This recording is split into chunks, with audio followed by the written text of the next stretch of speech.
All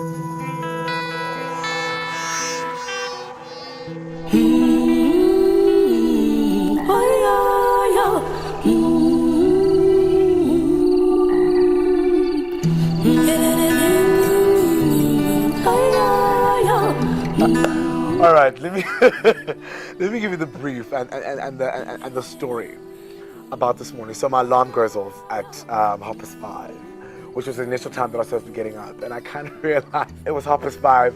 2, it was cold, and then it all made sense. Oh, dude, you're black. Black people don't do early mornings unless you're a taxi driver. So I was like, you know what? I'm gonna pass on this one, but I promise you, I'm catching tomorrow morning's one. Definitely will. Yeah, fishing, hey? It was interesting. I saved a fish's life.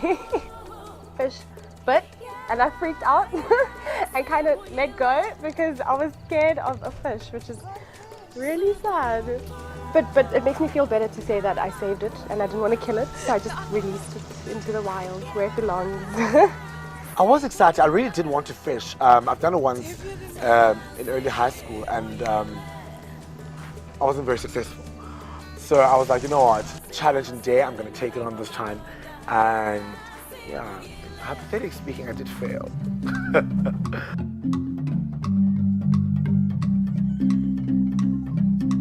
With the population of less than 350, Moshekwa is a small village based right on the edge of the Zambezi River. Today we're going to take one of their traditional boats called a mekoro, which is made out of a tree trunk. And we're going to go down to the village, find Mama Edith, and she's going to show us the ins and outs of the village. Let's have a look. I'm not really a good swimmer. I'm just a beginner. So they're taking me to 5 meters deep. So it's like, okay, now I'm feeling the boat swift a little bit because people are trying to move it, and there's 3 people inside, because to me 3 people plus Raphael, who was actually taking us to the village. It was like, okay, no, there's too many people here. I think I should be the only one in there so that I can be actually safe, because I know I would sit still until we get to the final destination, but We gonna die. I mean, like, when you look at it, the boat is so thin, and the river has wobbles and oh my god, Buhle wasn't helping the cause because she's screaming blue murder, and I'm like, please, my nerves. You know, there were times where I thought this thing would actually sink in and, you know, would have a little Titanic epiphany, but no, it didn't. It was an experience. We did things basic Zambian style, which is what made it monumental for me.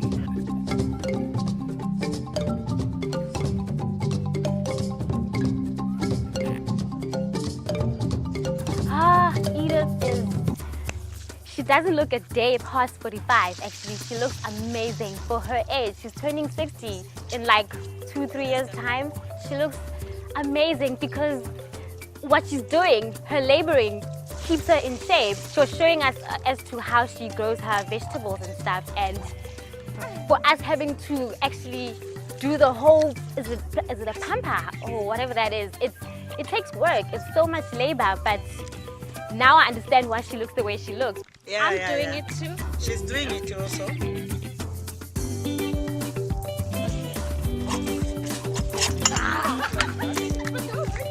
Yeah, I was trying. Listen, okay, let me try again. Who's that? My prawns are dying!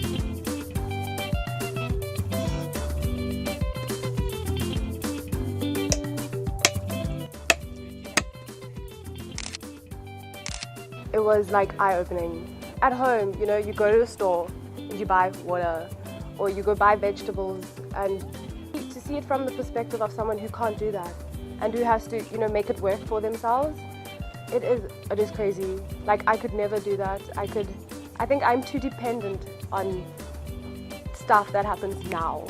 What do they call, my mom calls us like the microwave generation, where you press a button and it happens. They don't have much, and yet they're so happy, they're so content, and to me that's intelligence of happiness.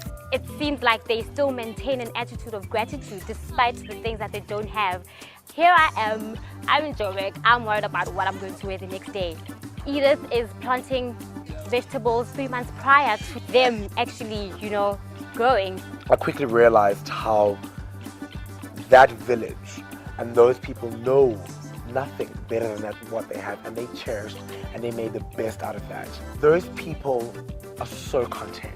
We sat there, the time was 10 o'clock, but those people were praising God. We don't have that in Johannesburg. In Johannesburg, it's only on DSTV on a Sunday morning when you actually get to see God and you actually get to understand that there's something beyond what we're living for. Got to appreciate a lot in terms of what I have in life, in terms of what they don't have. I'm thankful for my life, even though it might not be much, but I'm grateful for the small things that I have. It's not something you do every day, so obviously it was a cool experience. Oh my goodness, what a dramatic 24 hours. So I arrived at the airport, hopped on the plane with Shantae, met JoAnn in Joburg, to realize that I don't have my passport or my yellow fever sheet. I think I went white from head to toe. I don't know what to do with myself. So on the phone to my mom, through to JoAnn. It was just a crazy, crazy 24 hours. And to cut a long story short, I had to fly back to Cape Town because my mom at the beginning of the year had a heart attack and she actually can't fly for 6 months apparently. And there was no one that could fly up and drama. So I flew down, got my passport, sorted everything out, and here I am. Did the whole trip again. The reason I decided to invite Bonang Mateva to come along to Royal Chundu was she is the it girl of media in South Africa. She's built up a huge following. All these youngsters look up to her. I think if you look at celebrities in South Africa at the moment, if there's somebody that they emulate, it's Bonang. I think that's quite something for these finalists, to have somebody who they consider a role model along and to have a chance to just chat to them on a more relaxed, informal basis. I think that's quite something for these finalists. Wow, we're actually so different in so many ways, and that's the fun part about it, because if we were all the same, then it was just going to be mundane. I think it's a bit surreal being here now. I mean, it's taken so long, and that I'm finally here is just so exciting. I've been waiting for this since my name was announced, and it's surreal, and I'm just so excited for what lies ahead. I know for a fact that they're probably saying, oh no, because it's a boy, I'm at a disadvantage. No. I'm not looking like that. I am going to eat the fruits of this. I want that BlackBerry. Mine is broken. My charging block doesn't work, so I want it. My phone's got a mega virus, so I want that BlackBerry. So far, it has been fantastically therapeutic. We have discovered Zambia for its diversity, and today is no different. Right now, I'm about to go do some river rafting, and it should be quite interesting because I'm not really much of a great swimmer. So do join me as I enjoy my first time experience. Let's go. With the travel down the mighty Zambezi, can I just say that thank goodness Shantae and I were not the one in control of the canoe, because we would be in the river with the crocodiles. Do you know what I did? I took the rowy thingy and I tried to row this thing for 5 minutes. I was dead. I was like, y'all are crazy. I cannot be doing this. It felt like gym. So I had a new respect for the guys rowing us, because they were working and working. The rubber ducks were epic. They were on another level. Adrenaline for days. There was a point where Busha and I thought we were going to tip over and just fall over the water. There was a point where Busha was actually holding me, saying, friend, we're actually going to die. I'm like, friend, we're not going anywhere.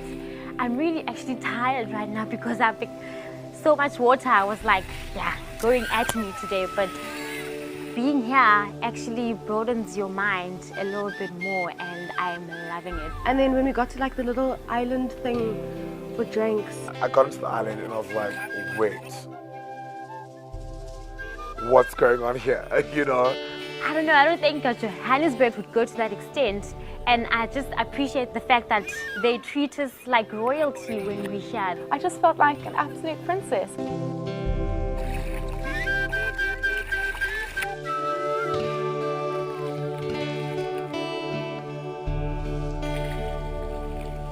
The end part of the river, it was just so still, beautiful, tranquil, as opposed to the craziness on the river rafting. We were screaming and laughing and shouting. It was just so beautiful and such a humbling experience. I absolutely loved the colors in the sky. It was just such a beautiful start to the weekend.